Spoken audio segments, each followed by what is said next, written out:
What's up everyone, John from Beyond ARTV. It's time for another episode of 7 on Sunday, and yes, the hair, it's gone. Take it in, take it in.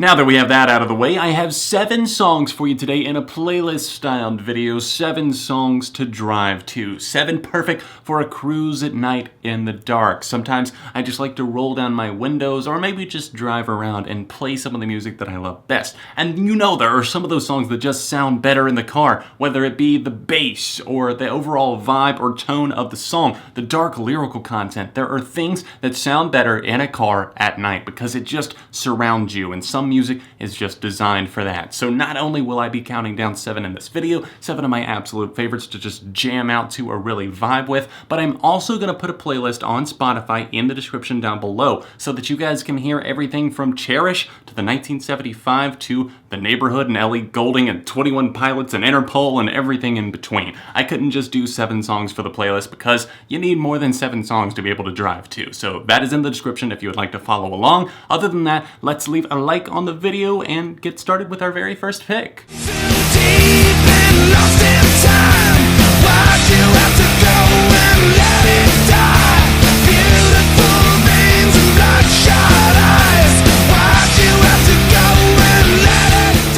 If most Foo Fighters fans were asked what is your least favorite or one of your least favorite albums by the band, most are probably going to say Echo, Silence, Patience, and Grace. And while I don't really disagree there were still great songs to be found on that record. And one of those is one that is great to cruise to because it just builds up in its intensity. It starts off so bare bones, just a skeletal, a little acoustic guitar, a very fragile tune. It's called Let It Die, and it was released as the final single from this project. And it actually got to #1 on the alternative rock songs on Billboard, which I thought was awesome. I didn't expect this one to be a success, but I love that it was. I remember not really getting into this song. I knew that it was popular, but I didn't really get into it until I was in college or maybe even a couple of years after that whenever it really started to grow on me. But the first time that it really clicked for me, I remember sitting there in the first week playing it 20 or 30 times because I just got it. And I got into my car one night and started listening to this song, and this was probably right after I had just moved out. I was probably 20 years old at this point,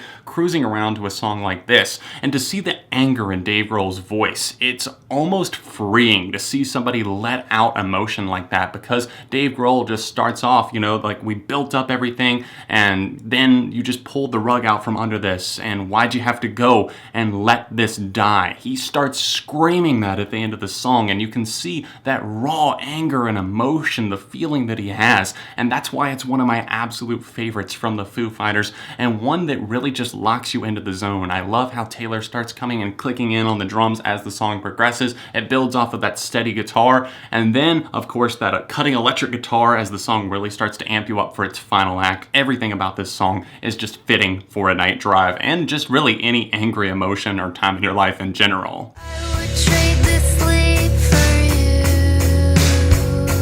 in a heartbeat. But this weather will not lift, it leaves us shouting into cliffs without an echo.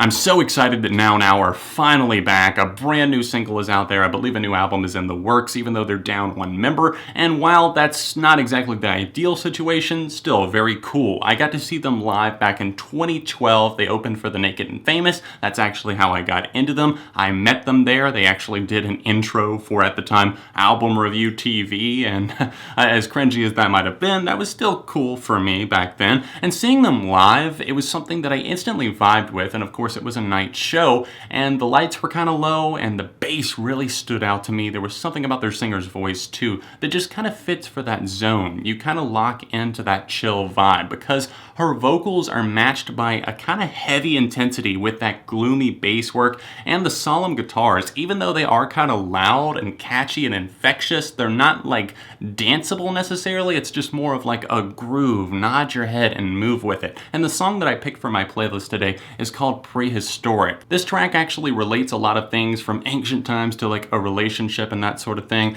and it takes a while once again for it to get started. There's kind of some airy synths and like electronic swirls in the background. They're very minimal, they're not exactly distracting at all. They really just kind of set the tone for the song, and then we get the building blocks from there before finally crashing into that unleashing chorus, and you get a few like little guitar riffs that loop throughout. They start off the song and then they finish it off as well before finally just fading out. It's really the perfect close to a song like this, and you don't even see that like 4 minutes has passed as you listen in the car.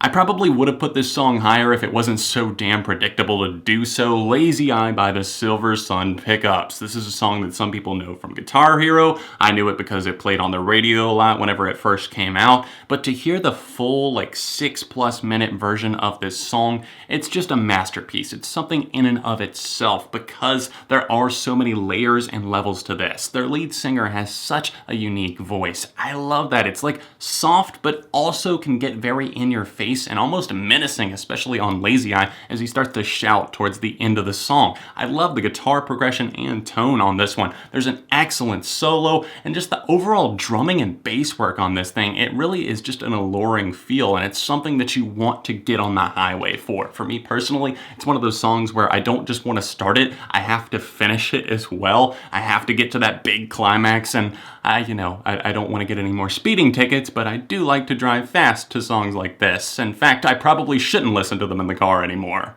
Before they call lawyers, before you try to destroy us, how you gon' lie to the lawyer? It's like I don't even know ya. I gotta bring it back to the know ya. Fuck them other niggas, cause I'm down with my niggas.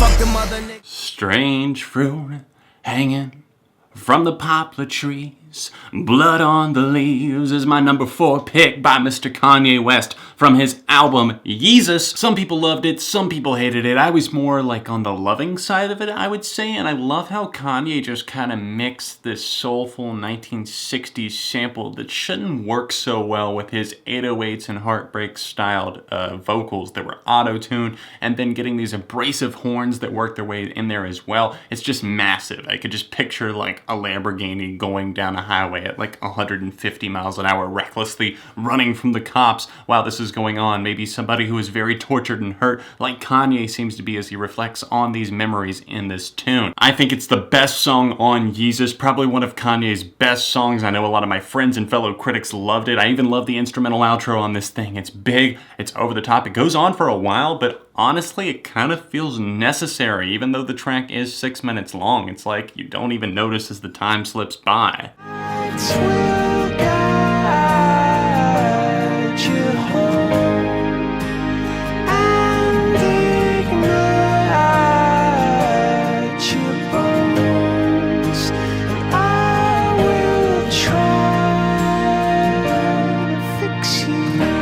Oh, the feels that Fix You brings out. We just don't have music like this that is emotionally charged and connected. We feel like we have a point A and a point B, and while you're driving, I feel like we actually get there as this song starts. It starts off with a man telling somebody, maybe a partner or a friend or whoever it is. It seems to be about a relationship or somebody else's relationship that has fallen apart, but somebody else stepping in and just redoing or building back up what once was. And I love this song's progression. You just, like I said, do not see modern songs that have this capability to really just raise you up, make you want to take your hands off the wheel, although do not do that, but I would love to just throw the car in cruise control, put my hands up and scream as the bombastic part of the song rolls out. Tears stream down your face. The falsettos from Chris Martin are out of this world good. It's just one of those things where you actually feel like we've gotten some sort of resolution from it. And as the song fades out to just the slow lights will guide you home and I will try to fix you, it's like I'm driving off into, instead of the sunset, the moonlight sunset. Does the moon have a sunset? I guess that's back when the sun comes out again. I want to hold you close, skin pressed against me inside. Lie still, close your eyes, girl. So love We've got an eerie one on our hands for my number 2 pick, She Wants Revenge with their song Tear You Apart. You might remember that I used this in my creepiest Halloween songs a couple of years ago. It was a Halloween themed episode and it definitely does fit that, but it also fits my night driving playlist just because of the sheer magnitude of that bass line. Oh, the bass line. The lyrical content in the song paints a story like what the hell is going on here? You want to get into this world and unlock what the singer is seeing or what he was inspired by, but still to this day, I kind of like to not look into it too much because I want the mystery and illusion from when I was a kid to still be there. And still, whenever I throw this on in the car, it's something that can send a shiver down my spine because it still reminds me of that time whenever I first heard the track. And whenever you combine those vocals, the bass, the drumming, just the overall story behind the music video and everything like that, it can get kind of chilly in the car, even if it's hot out, because it's spooky.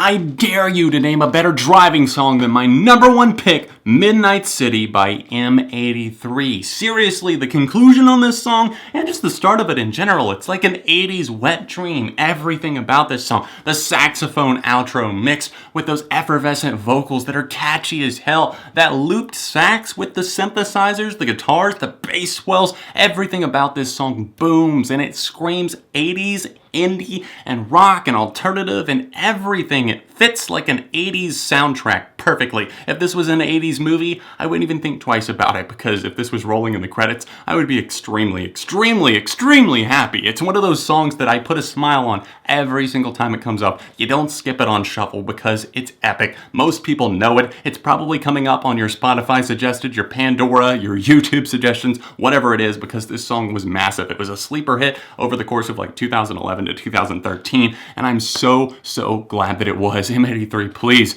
I would love to have more stuff like this. And if you watch the music video, although I don't encourage doing that while driving, if you check out the music video, you'll see exactly what else goes into the track. Don't forget to follow along with the rest of my playlist. It's on Spotify, linked in the description down below. While you're watching this video, I'm actually in Boston at a music festival. So, yeah, hopefully you're enjoying the video. I'm probably off watching the 1975 or Run the Jewels or Tool or something like that. Anyways, I hope you enjoyed the video, guys. Please don't forget to leave a like on it and let me know what other episodes of 7 on Sunday you'd like to see. If you're able to help out the channels on Patreon, click that little annotation over there in the corner. You can see last week's episode by clicking right here, or another recent video on Beyond ARTV by clicking right here. All of my social media is found in the description down below, and other than that, I'll see you very soon right here on Beyond ARTV.